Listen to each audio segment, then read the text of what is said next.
பட்டம் பகலிலே ஒரு அரசியல் கட்சி தலைவர் ஆம்ஸ்ட்ராங் வெட்டி படுகொலை செய்யப்படுகிறார். இன்று வரை உண்மையான குற்றவாளியை கண்டுபிடிக்க முடியவில்லை.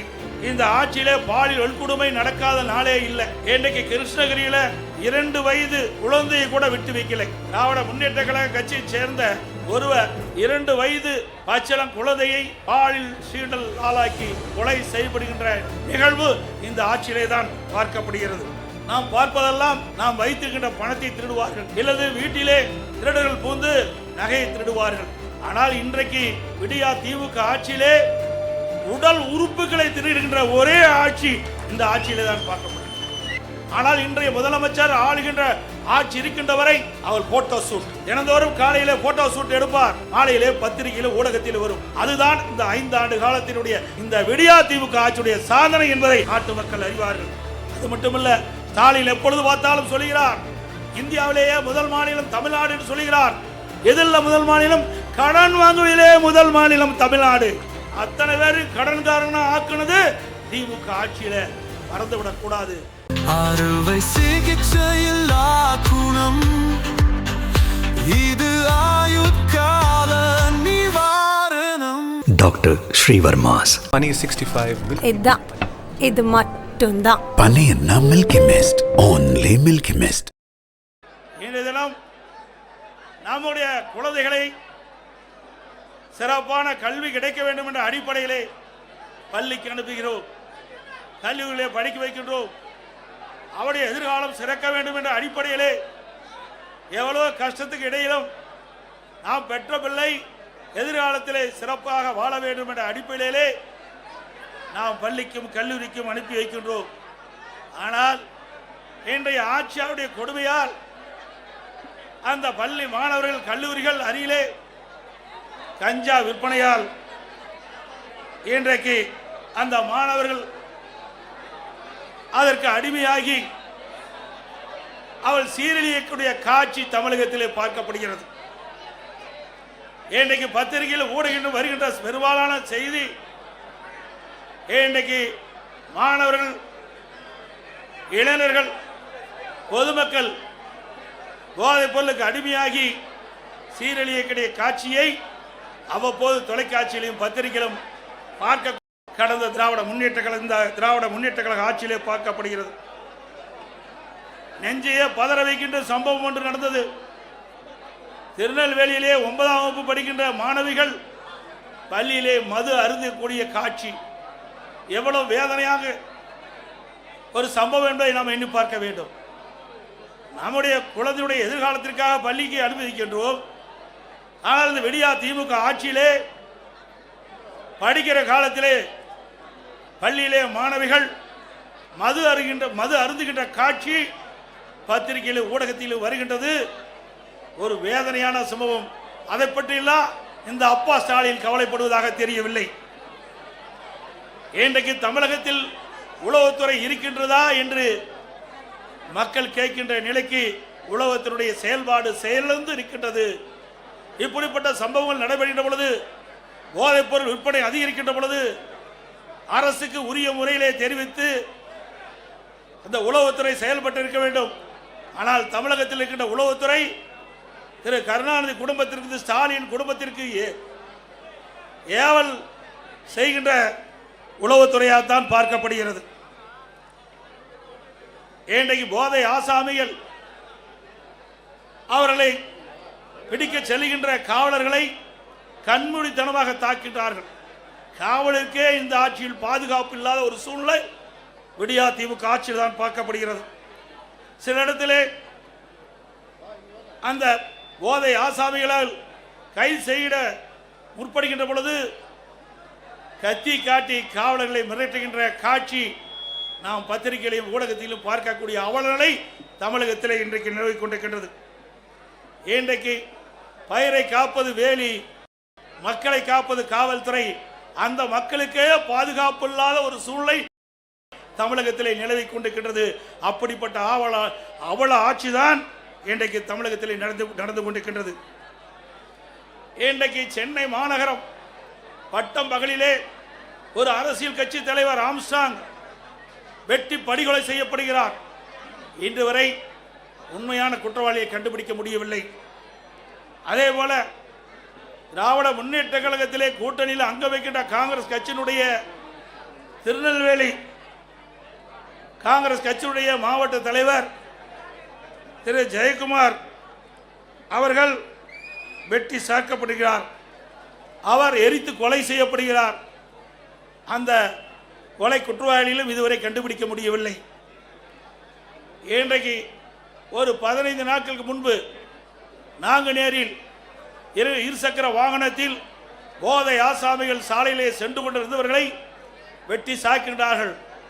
அதில் 2 பேர் படுகொலை செய்யப்படுகிறார்.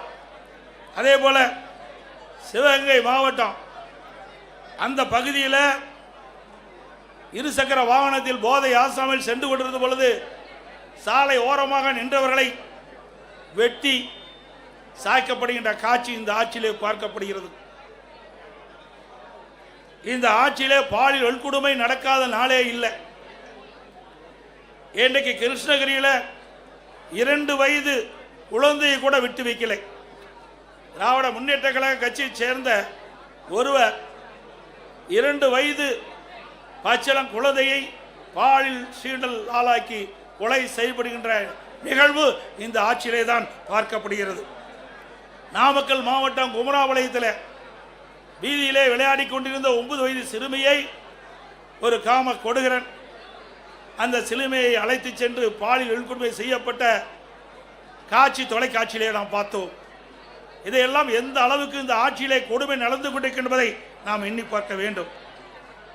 இன்றைக்கு மதுராந்தகம் அருகிலே இருசக்கர வாகனத்திலே சென்று கொண்டிருந்த ஒரு பெண்மணியை சில பேர் கடத்தி சென்று பாலியல் வன்கொடுமை செய்கின்ற நிகழ்வு இந்த ஆட்சியிலே தான் பார்க்கப்படுகிறது. அண்மையிலே 3 நாட்களுக்கு முன்பு தூத்துக்குடி மாவட்டம் விளாத்திக்குளம் பகுதியிலே பள்ளியிலே படிக்கின்ற மாணவி அந்த மாணவியை கடத்தி சென்று பாலியல் வன்கொடுமை செய்து கொலை செய்கின்ற ஒரு துர்ப்பாக்கியமான ஆட்சி இந்த ஆட்சியிலே பார்க்கப்படுகிறது. அந்த உடலை வாங்க 3 நாட்கள் அந்த சம்பந்தப்பட்ட பெற்றோர்களுடைய உறவினர்கள் சாலையிலே மறியல் செய்த காட்சி நாம் தொலைக்காட்சியிலே பார்த்தோம்.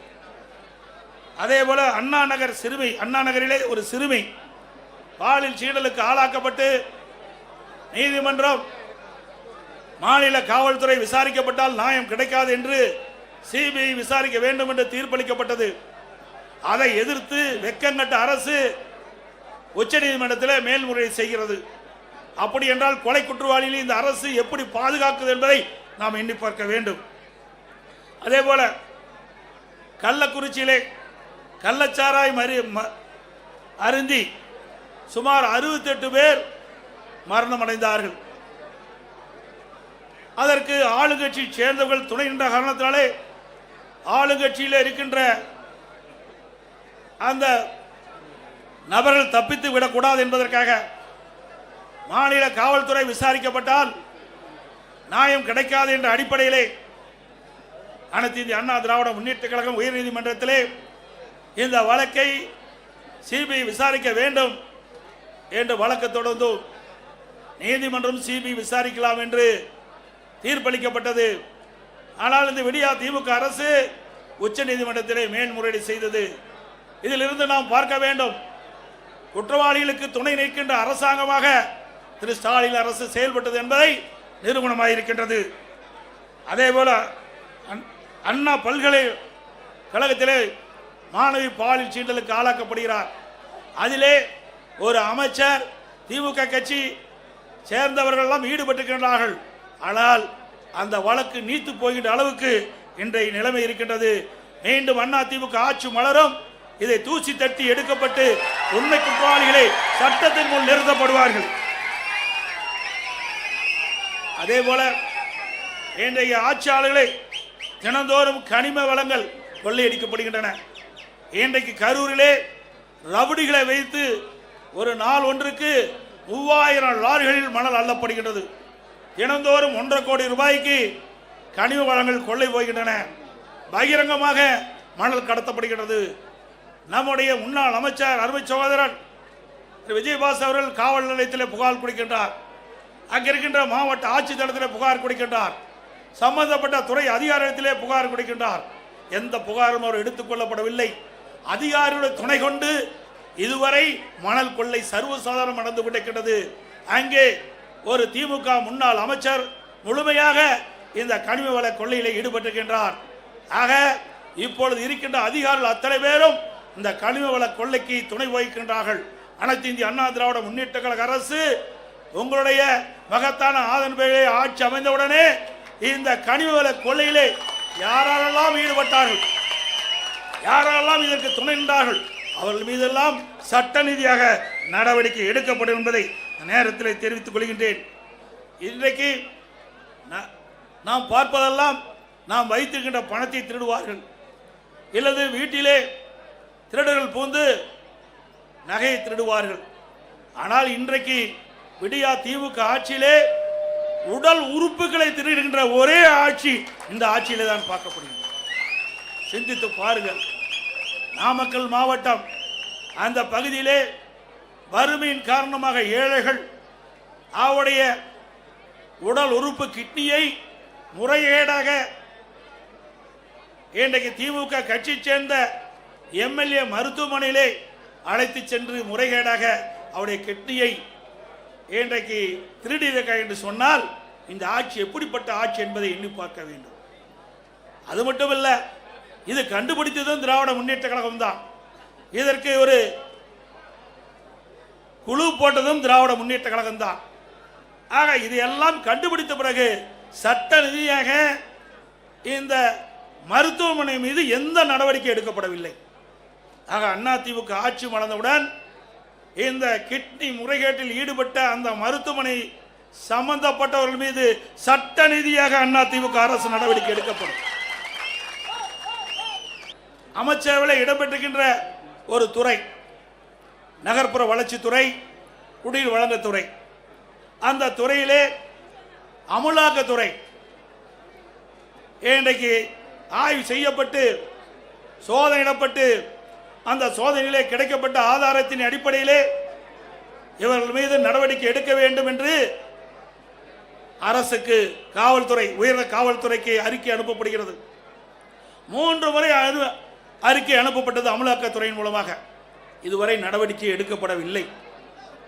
இன்றைக்கு இந்த துறையைச் சேர்ந்த அமைச்சர்கள், இந்த துறையைச் சேர்ந்த அதிகாரிகள் மீது இன்றைக்கு அந்த அமலாக்கத்துறை ஆதாரத்தோடு கண்டுபிடிக்கப்பட்ட அறிக்கையின் அடிப்படையிலே அங்கே முதல் தகவல் அறிக்கை பதிவு செய்யப்பட வேண்டும்.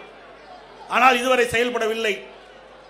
உடனடியாக அனைத்து இந்திய அண்ணா திராவிட முன்னேற்ற கழக கட்சி உயர்நீதிமன்றத்தில் வழக்கு தொடரப்பட்டு நீதி அரசர் இன்றைக்கு அமலாக்கத்துறை ஆதாரத்தோடு கண்டுபிடிக்கப்பட்டுகின்றது. அந்த ஆதாரத்தின் அடிப்படையிலே அரசு இன்றைக்கு எஃப்ஐஆர் போட வேண்டும் என்று தீர்ப்பு வழங்கப்பட்டது. இதுவரை அந்த உயர்நீதிமன்ற தீர்ப்பை கூட அமுல்படுத்தாமல் புறக்கணிக்கின்ற அரசு திரு ஸ்டாலின் தலைமையில் இருக்கின்ற அரசாங்கம் என்பதை நேரத்தில் நினைவு கொள்ள வேண்டும். அது மட்டுமல்ல, இன்றைக்கு எங்கே பார்த்தாலும் இன்றைக்கு டாஸ்மாக் கொள்ளை. இன்றைக்கு தமிழகம் முழுவதும் 6000க்கு மேற்பட்ட மதுக்கடைகள் இருக்கின்றன. அந்த மதுக்கடையிலே சுமார் ஒரு நாளைக்கு 1.5 கோடி பாட்டில் விற்பனை ஆகின்றது. டாஸ்மாக் கடையிலே ஒரு பாட்டிலுக்கு 10 ரூபாய் என்று விலை நிர்ணயிக்கப்படுகின்ற பொழுது ஒரு நாளைக்கு 1.5 கோடி பாட்டில் டாஸ்மாக் கடையிலே விற்பனை மூலமாக ஒரு நாளைக்கு 15 கோடி ரூபாய் இந்த டாஸ்மாக் நிறுவனத்தின் மூலமாக முறையீடாக கொள்ளையடிக்கின்ற அரசு. இந்த அரசு ஒரு மாதத்திற்கு 450 கோடி, வருடத்திற்கு 5400 கோடி, இந்த 5 ஆண்டு காலத்தில் சுமார் 24,000 கோடி இந்த டாஸ்மாக் பாட்டில் விற்பனையில் மட்டும் முறையீடாக நடைபெற்ற பணம் கொள்ளையடிக்கப்பட்டுகின்றது. அதோடு இன்றைக்கு இந்த ஆட்சி பொறுப்பேற்ற பிறகு எல்லா பொருள் விலை உயர்ந்து விட்டது. உணவுப் பொருட்கள் விண்ணை முட்டுகின்ற அளவுக்கு விலை உயர்ந்து விட்டது. இந்த ஆட்சியிலே மக்களுக்கு வேலை வாய்ப்பு கிடையாது. ஒரு பக்கம் வேலை வாய்ப்பு இல்லை, வருமானம் இல்லை குடும்பத்திற்கு, மறுபக்கம் விலைவாசி உயர்வு.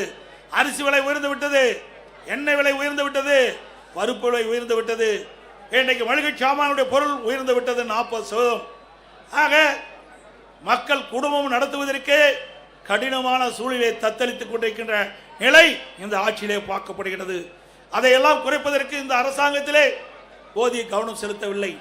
ஆனால் இன்றைய முதலமைச்சர் ஆளுகின்ற ஆட்சி இருக்கின்ற வரை அவர் போட்டோ ஷூட் தினந்தோறும் காலையிலே போட்டோ ஷூட் எடுப்பார், மாலையிலே பத்திரிகையில் ஊடகத்தில் வரும்.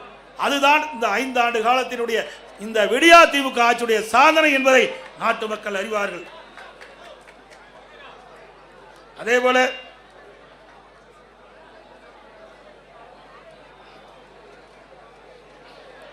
இந்த ஆட்சி பொறுப்பேற்ற பிறகு மின் கட்டணம் பல மடங்கு உயர்ந்து விட்டது. சென்னை மாநகர மக்கள் எண்ணி பார்க்க வேண்டும். அனைத்து இந்திய அண்ணா திராவிட முன்னேற்ற கழக ஆட்சியில் இருந்த மின் கட்டணத்தை விட திராவிட முன்னேற்ற கழகம் ஆட்சிக்கு வருவது பன்மடங்கு மின் கட்டணத்தை அதிகரித்திருக்கின்றது. அண்ணா திமுக ஆட்சியிலே 1000 ரூபாய் மின் கட்டணம் செலுத்துவோர் என்றால் இப்பொழுது 2500 ரூபாய் மின் கட்டணம் செலுத்த வேண்டிய சூழ்நிலை ஏற்பட்டிருக்கிறது. சுமார் 67% மின் கட்டண உயர்வு. கடைகளுக்கு பீக் ஹவரில் டபுள் சார்ஜ் மின் கட்டண உயர்வு. ஆண்டுக்கு 5% மின் கட்டண உயர்வு என்று அறிவிக்கப்பட்டு இந்த அரசு மக்களை வாட்டி வதைக்கின்றது. அதே போல வீட்டு வரி 100% உயர்த்தப்பட்டு விட்டது. இன்றைக்கு 1000 ரூபாய் வீட்டு வரி செலுத்துகின்றவள் இன்றைக்கு 2000 ரூபாய் வீட்டு வரி செலுத்த வேண்டும் மாநகர பகுதியிலே. அதோட கடைக்கு அண்ணா திமுக ஆட்சியிலே 1000 ரூபாய் நீங்கள் கடை வரி செலுத்த வேண்டும் இருந்தால் இப்பொழுது 2500 ரூபாய் கடைக்கு வரி செலுத்த வேண்டும். அது மட்டும் இல்லாமல் ஆண்டுக்கு 6% இந்த வரிகள் உயர்த்தப்படுகின்றன. இதனால் மக்கள் மீது மிகப்பெரிய வரி சுமையை சுமத்திய அரசாங்கம் திரு ஸ்டாலின் அரசாங்கம் என்பதை நேரத்தில் தெரிவிக்க விரும்புகின்றேன். அதே போல கட்டிடம் கட்டுகின்ற அனுமதி கிட்டத்தட்ட பன்மடங்கு உயர்த்தப்பட்டுகின்றது, 2 மடங்கு உயர்த்தப்பட்டுகின்றது. 1000 சதுரடி கட்ட வேண்டும் என்று சொன்னால் அண்ணா திமுக ஆட்சியில் இருந்தது விட இப்பொழுது இருக்கின்ற விடியா திமுக ஆட்சியில் பிளான் அப்ரூவ்டுக்கு மாநகராட்சி பகுதியில் 3 மடங்கு அதிக கட்டணம் வசூல் செய்யப்படுகிறது. அதே போல கட்டுமான பொருட்கள் சிந்திக்க வேண்டும், கடுமையாக உயர்ந்து விட்டது. திராவிட முன்னேற்ற கழக தேர்தல் அறிக்கையிலே குறிப்பிட்டிருந்தார்கள், கட்டுமான பொருட்கள் விலை ஏறுகின்ற பொழுது அதை அத்தியாவசிய பட்டியலிலே சேர்க்கப்பட்டு விலை கட்டுப்பாட்டுகள் கொண்டு வரப்படும் என்று நான் சட்டமன்றத்திலே இன்றைக்கு அந்த துறையுடைய அமைச்சரை கேட்டேன். நீங்கள் இப்பொழுது கட்டுமான பொருட்கள் விலை உயர்ந்து விட்டது, நீங்கள் கூறியவாறு நீங்கள் அறிவித்தவாறு கட்டுமான பொருட்கள் விலை உயர்கின்ற பொழுது தேர்தல் அறிக்கையிலே குறிப்பிட்டீர்களே அத்தியாவசிய பட்டியலை இதை சேர்க்க வேண்டும் என்று குறிப்பிட்டேன். பதிலே இல்லை. இன்னைக்கு சிந்தித்து பார்க்க வேண்டும். கட்டுமான பொருட்கள் கட்டுக்கடங்காத விலையாக உயர்ந்து விட்டது. கம்பி டன் 40,000 ரூபாய்க்கு அண்ணா திமுக ஆட்சி இன்னைக்கு 60,000 ரூபாய்க்கு விற்கிது. சிமெண்ட் ஒரு மூட்டை அண்ணா திமுக ஆட்சியில் 240, இன்னைக்கு 340 ரூபா. அதுபோல எம்சாண்ட் 3000 ரூபாய்க்கு விற்ற எம்சாண்ட் 5500 ரூபா. ஜல்லி ஒரு யூனிட் 2000 ரூபாய்க்கு விற்றது, இன்றைய தினம் 6000 ரூபாய்க்கு விற்கிறது.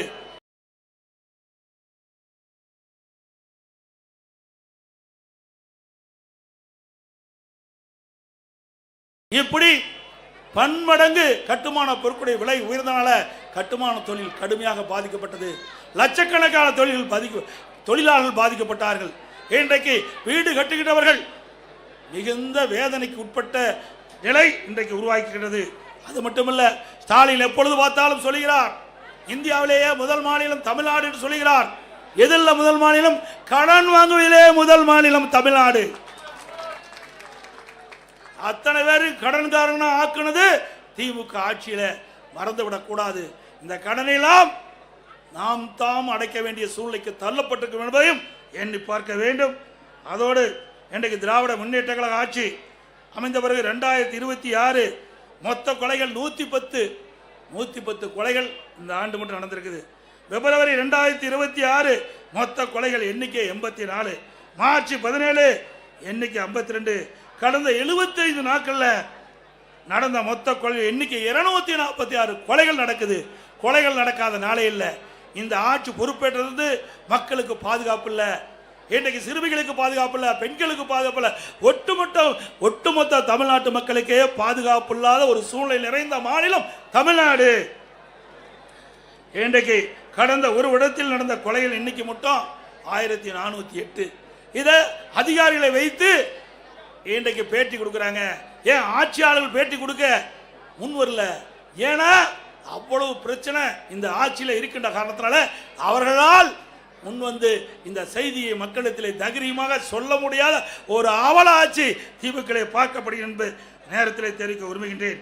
அது மட்டுமல்ல, இன்றைக்கு லாக்அப் மரணம் சிந்திச்சு பாருங்க. சிவகங்கை மாவட்டம் கோயில் காவலாளி அஜித்குமார் ஒரு திருட்டு வழக்கில் வேண்டுமென்றே திட்டமிட்டு அவர் மீது வழக்கு பதிவு செய்யப்பட்டு அவர் கஸ்டடியிலே கொலை செய்யப்பட்டுகின்ற நிகழ்வு இந்த ஆட்சியிலே தான் பார்க்கப்படுகிறது. ஆகாஷ் லாக்அப் மாறணும். அவர்களும் இன்றைய நிலையில் இந்த ஆட்சியாளர் கொடுமையால் இன்றைக்கு அந்த உயிரை நாம் இழந்திருக்கின்றோம். இன்றைக்கு திராவிட முன்னேற்ற கழகம் 2021 சட்டமன்ற பொதுத் தேர்தலில் சுமார் 525 அறிவிப்புகள் வெளியிட்டாங்க. 1% அறிவிப்புகள் கூட 1/4 அறிவிப்பு கூட இதுவரைக்கும் நிறைவேற்றப்படவில்லை. அத்தனையும் பொய்.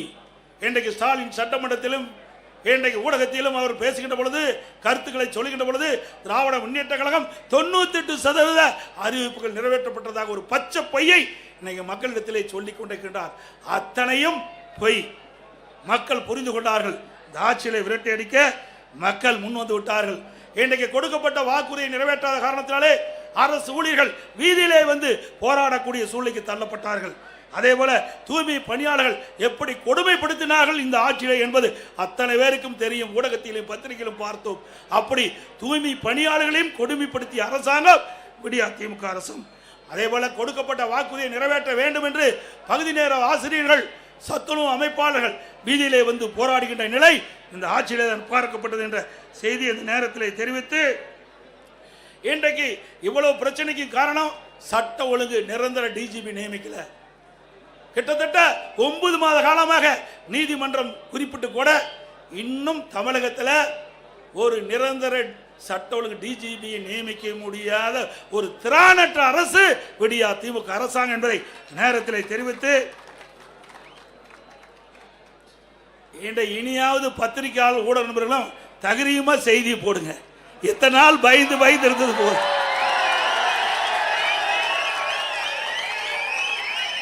நான் சொல்லுவது அத்தனையும்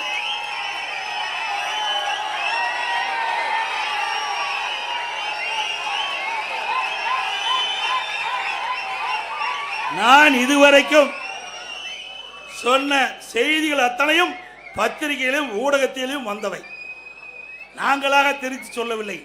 ஆகவே இந்த உண்மை செய்திகள் எல்லாம் நாட்டு மக்களுக்கு கொண்டு போய் சேர்க்க வேண்டிய கடமை ஊடக நண்பர்களுக்கும் பத்திரிகைகளுக்கும் இருக்கின்ற என்பதை உணர்ந்து நடுநிலையோடு செயல்பட்டு நாட்டு மக்களை பாதுகாப்பதற்கு நீங்கள் அத்தனை பேரும் ஊடக நண்பர்களும் பத்திரிகைகளும் துணை நிற்க வேண்டும் என்று அன்போடு உங்களை கேட்டுக்கொள்கின்றேன். மக்கள் ஒரு ஆட்சி அகற்றப்பட வேண்டும். குடும்ப ஆட்சிக்கு முற்றுப்புள்ளி வைக்கின்ற தேர்தல் இந்த தேர்தல். ஊழல் விளம்பரம் மட்டும் செய்த திமுக ஆட்சியின் ஆட்டம் கடந்த 15ஆம் தேதியோடு முடிவு கட்டப்பட்டு விட்டது. தமிழ்நாட்டிற்கு இன்னைக்கு வசந்த காலம் ஆரம்பிக்கப்பட்டு விட்டது. பெண்களுக்கு பாதுகாப்பான ஆட்சி விரைவிலே மக்களால் கொடுக்கப்படுகிறார். இளைய சமுதாயத்திற்கு ஒளிமயமான எதிர்காலம் காத்துக் கொண்டிருக்கின்றது. மே மாதம் ஆட்சிக்கு வருவோம், நல்ல ஆட்சி அமைப்போம். நடைபெறவுள்ள சட்டமன்ற பொதுத் தேர்தலிலே அனைத்து இந்திய அண்ணா திராவிட முன்னேற்ற கழகம் தலைமை தாங்கியுள்ள தேசிய ஜனநாயக கூட்டணி அதிக இடங்களிலே வெற்றி பெற வேண்டும். அனைத்து இந்திய அண்ணா திராவிட முன்னேற்ற கழக வேட்பாளர் நிற்கின்ற தொகுதியிலே இரட்டை சின்னத்திலே வாக்களித்து வெற்றி பெற செய்யுங்கள். நம்முடைய தேசிய ஜனநாயக கூட்டணி சார்பாக போற்றுகின்ற வேட்பாளருக்கு அவருடைய சின்னத்திலே வாக்களித்து அவர்களை வெற்றி பெற செய்ய வேண்டுமாய் கேட்டு விடைபெறுகின்றேன். நன்றி, வணக்கம். இப்பொழுது ஆர்ப்பாட்டம் வாசிக்கப்படும். அதை திருப்பி நாம் ஒவ்வொருவரும் குறிப்பிட வேண்டும் என்று அன்போடு கேட்டுக்கிறேன்.